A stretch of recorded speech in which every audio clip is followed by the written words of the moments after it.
Hello friends, સ્વાગત છે તમારું નીતાબેન્સ કુકિંગમાં। આજે હું તમારી સાથે શેર કરવાની છું આઈસ્ક્રીમની રેસીપી। અને વળી આ આઈસ્ક્રીમ આપણે અડધો લીટર દૂધ અને માત્ર 10 બિસ્કિટ જ ઓરિયોના એમાંથી જ બનાવવાના છીએ।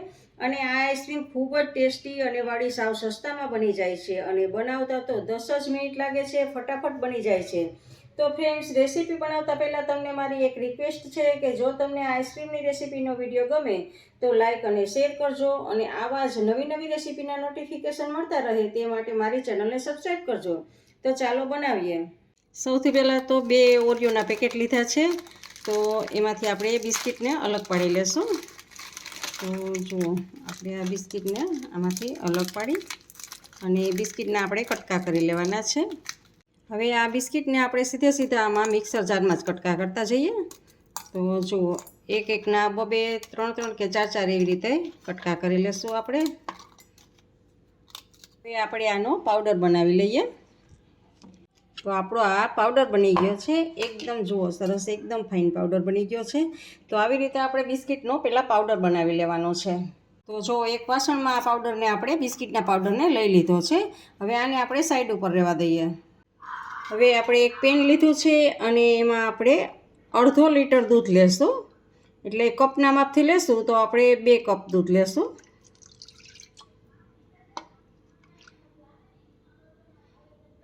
હવે 2 કપમાંથી આમાંથી થોડુંક આપણે વધારવાનું છે અને જે આ પાવડર બનાવેલો છે એ પાવડરમાં આપણે એડ કરશું। જુઓ, પાવડરમાં એડ કરવાનું છે અને આ પાવડરને દૂધમાં સારી રીતે મિક્સ કરી દેવાનો છે, જેથી કરીને આપણે જ્યારે ઉકાળશું ત્યારે ગાંઠા નહીં પડે। તો આવી રીતે આપણે આમાં મિક્સ કરી દેવાનું છે ઠંડા દૂધમાં જ। તો જુઓ, આ મિક્સ કરી દીધો છે પાવડરમાં દૂધ ઉમેરીને, અને હવે પાછું સાઈડ ઉપર રાખી દઈએ। હવે આપણે આ દૂધને ગેસ ઉપર ઉકળવા મૂકશું અને એમાં સાથે આપણે ખાંડ પણ એડ કરી દઈશું। તો 2 કપ આપણે દૂધ હતું, અડધો લીટર દૂધ હતું, તો એમાં 5 કપ આપણે ખાંડ નાખશું અને સારી રીતે મિક્સ કરશું અને ખાંડને ઓગાળશું અને દૂધને આપણે ગરમ કરશું। તો એકાદો ઉફાણો આવે ત્યાં સુધી આપણે આવી રીતે આમ વચ્ચે તાવીથો હલાવવાનો છે અને ગરમ થવા દેવાનું છે। જુઓ, આપણે આમાં કોઈ પણ કન્ડેન્સ મિલ્ક ઉમેરવાનું નથી કે પછી મિલ્ક પાવડર ઉમેરવાનો નથી કે આઈસ્ક્રીમનો પાવડર પણ ઉમેરવાનો નથી અને કોઈ પણ જાતનો કલર ઉમેરવાનો નથી, કેમિકલ ઉમેરવાના નથી અને ખાલી આપણે બિસ્કિટનો પાવડર ઉમેરીને જ આઈસ્ક્રીમ બનાવશું તો પણ આઈસ્ક્રીમ એટલું સરસ બનશે ને કે તમે જોજો, બની જાય ત્યારે જોતા જ રહી જશો, એટલું સરસ આઈસ્ક્રીમ બનશે। હવે આપણે એક ઉફાણો આવી ગયો છે તો ગેસને આપણે ધીમો કરી દેવાનો છે અને આ જે આપણે બિસ્કિટના પાવડરવાળું મિશ્રણ છે એ મિશ્રણને એમાં આપણે એડ કરશું। ગેસને સાવ ધીમો રાખવાનો છે અને હલાવતા જવાનું છે આવી રીતે આમ। જો આવી રીતે તમારે થોડુંક હજી ઘટ થાય ત્યાં સુધી હલાવવાનું છે, લગભગ 1 થી 1.5 મિનિટ માટે આપણે હલાવવાનું છે અને ગેસને હવે આપણે મીડિયમ કરશું અને સતત હલાવતા રહેવાનું છે, જેથી કરીને નીચે ના બેસે। તો સતત આવી રીતે આપણે હલાવશું।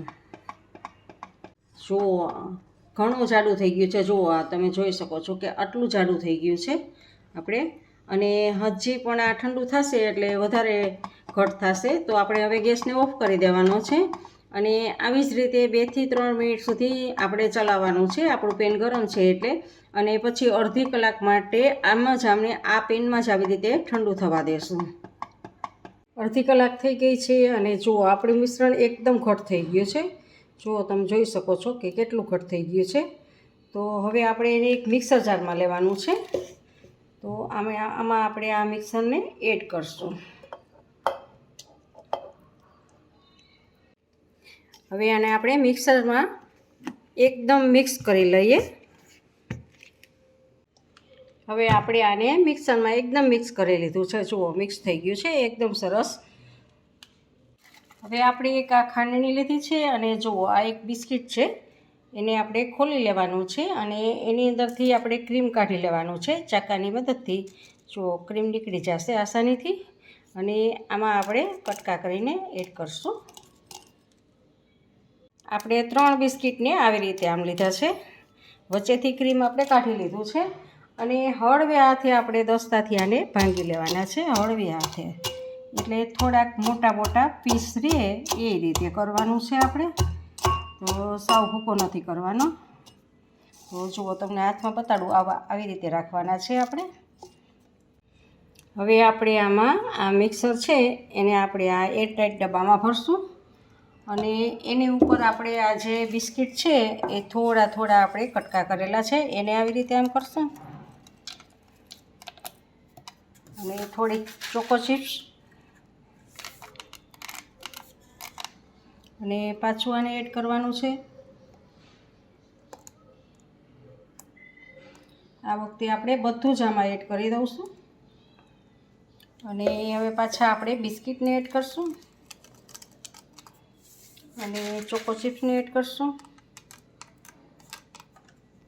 આ રીતે આપણે બધું જ આઈસ્ક્રીમ આમાં એડ કરી દીધું છે. તો હવે આપણે ડબ્બો બંધ કરી અને આને આપણે 8 થી 10 કલાક માટે આને સેટ થવા મૂકશું. 10 કલાક થઈ ગઈ છે આઈસ્ક્રીમને, તો હવે આપણે બહાર કાઢીને ડબ્બાને ખોલીને જોઈએ તો જુઓ એકદમ જામી ગયું છે, કઠણ થઈ ગયું છે.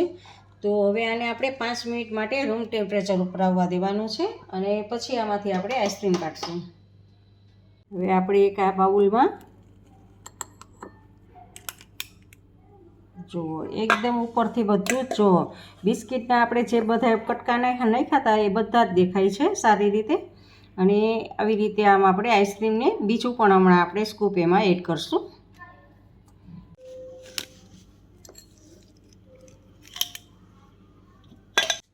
આ બંને આપણે કચોરામાં આઈસ્ક્રીમ કાઢી લીધા છે. તો ઉપરથી આપણે ચોકો ચિપ્સ એડ કરશું.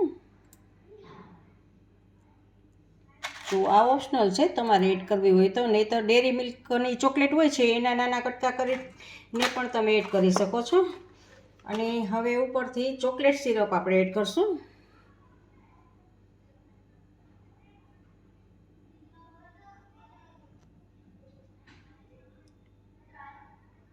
ચોકલેટ સિરપ નાખવાથી આપણે આઈસ્ક્રીમનો ટેસ્ટ ખૂબ જ સરસ આવે છે. બાળકોને લગભગ ચોકલેટ સિરપ ભાવતું જ હોય છે.